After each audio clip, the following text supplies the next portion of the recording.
نن سبا به تاسو په رسنیو کې د اپسټاین فایلز تر نامه لاندې یوه ګرم موضوع لیدلې وي. په معاصر تاریخ کې د جیفري اپسټاین په نوم باندې یو تور داغ شتون لري.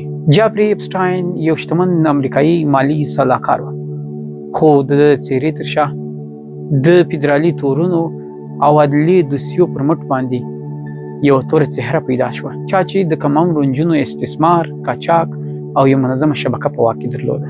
دا یو فردي پیښه نه وه، بلکې د دې قضیې تر شا یو پراخ شبکې شتون درلود چې په کلونو مخته روان و، چې پکې کم عمره نجونو د پیسو او درواغو په زور باندې جلبېدې. ماڼۍ، کورونه، الوتکې، ټاپو له سرمایه‌دارو، علمي شخصیتونو او سیاستوالو سره اړیکې د دې لامل سوه چې خلک په شک کې واچوي چې څنګه یو دومره لوی ګناهکار او مجرم کس دی له سزا او جزا څخه لرې پاته وي. اپسټاین په 2008 کال کې یو ډیر سخت جنجالي قضایي جوړجاړی ترلاسه. هغه د سختو فدرالي تورونو پر ځای څو ایالتي محدود تورونه ومنل.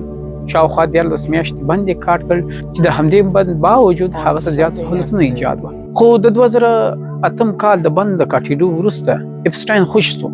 په 2019 کال کې فدرالي حکومت بیا ونیوی.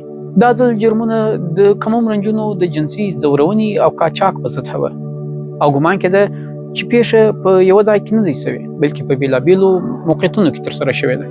دې قضیې د نړیوالو رسنیو پام ځان ته راواړول، ځکه اسنادونه، شواهد او ثبوتونه په پراخه کچه موجود سول. خو د محکمې د دایرېدو وړاندې اپسټاین د نیویارک په فدرالي زندان کې مړ پیدا شو. د عدلي راپورونو له مخې د مرګ سبب ځانوژنه وګڼل سوه.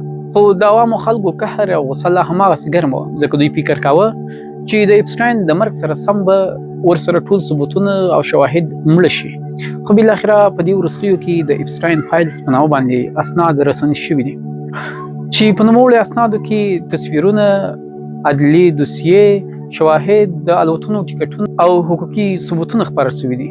په نوموړو اسنادو کې د نړۍ مخکښه سیاستمداران، شتمن او میلیاردران شامل دي چې په یو نه یو لاره د اپسټاین سره وصل کیږي.